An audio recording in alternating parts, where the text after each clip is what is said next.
I don't know what the majority's obsession is with having staff members ask questions to witnesses in these important proceedings. I've made the point previously and sincerely that I do believe that some of the most rhetorically talented members of the Democratic caucus are seated just on this Judiciary Committee. Matter of fact, when Democrats come together to decide who will speak for them on the floor on important issues like nominating the Speaker of the House, they chose my friend, the gentleman from New York, Mr. Jeffries. We have talented litigators, even presidential candidates who serve on, I guess, former presidential candidates who serve on the Judiciary Committee, and I don't understand why this important task would be delegated to those who have not run for office, been elected, and been asked to serve on this august body. And I know, having talked to a number of my Democrat colleagues, that there is some regret over the chairman's decision to place committee staff's ability to ask questions over having the Attorney General come and testify to our committee.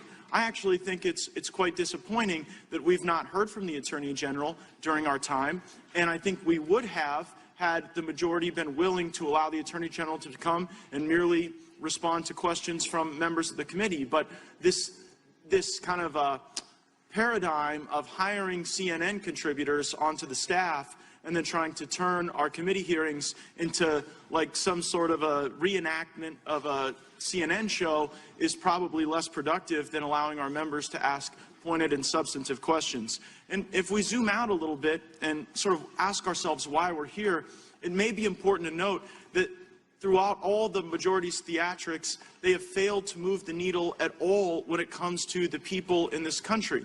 In fact, it was a Monmouth University poll on August 23rd that found that only 35% of Americans support impeachment and 59% of Americans oppose impeachment. So if we just check the scoreboard, my friends, we'll find that you're losing and you're not making up any ground, despite the fact that over and over again you try to smear the President of the United States with false accusations.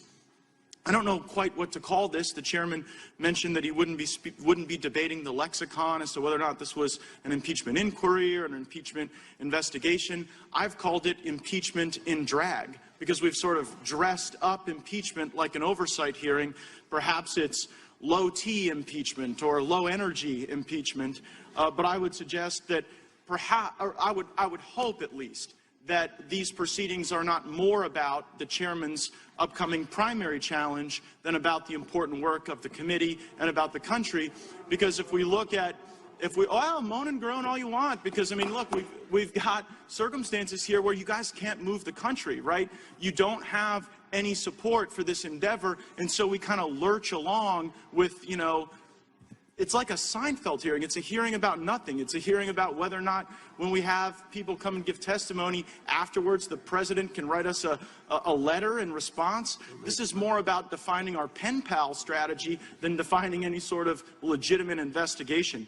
But there are legitimate investigations that we should be conducting. We should be determining what corrupt entities within the Obama White House fanned the flames of the lies that President Trump was engaged in a criminal conspiracy. We should investigate how someone like Joseph Mifsud can make things up, can launch us into this bizarre fact pattern, and then disappear like out of thin air without any desire to find out why that happened. And we most certainly should be investigating the FISA abuses, where Jim Comey and other actors within a very corrupt deep state perpetrated a fraud on the FISA court. They went before a judge with no defense attorney, and they didn't present all the evidence. And they did that so that they could shoehorn a secret court into giving them authorities that no government should have, to weaponize political opposition research within the confines of our really important investigative work.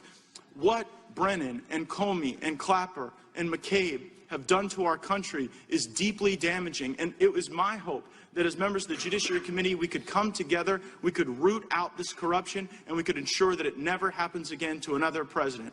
But in the meantime, can we at least adopt this amendment, and can we at least be willing to stand behind our own arguments and our own questions as members of the United States Congress and members of the Judiciary Committee? Or is it the desire of the majority to delegate and slough off this important task to members of your CNN staff? I certainly hope that's not the case, and I yield.